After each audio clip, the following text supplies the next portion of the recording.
निशुम्भ शुम्भ गर्जनी प्रचण्ड मुण्ड खण्डिनी वने रणे प्रकाशिनी भजामि विन्ध्यवासिनी।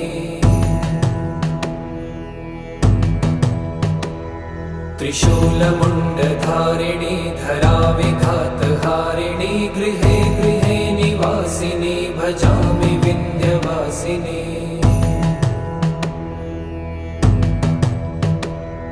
दरिद्रदुःखहारिणी सदा विभूतिकारिणी वियोगशोकहारिणी भजामि विन्ध्यवासिनी।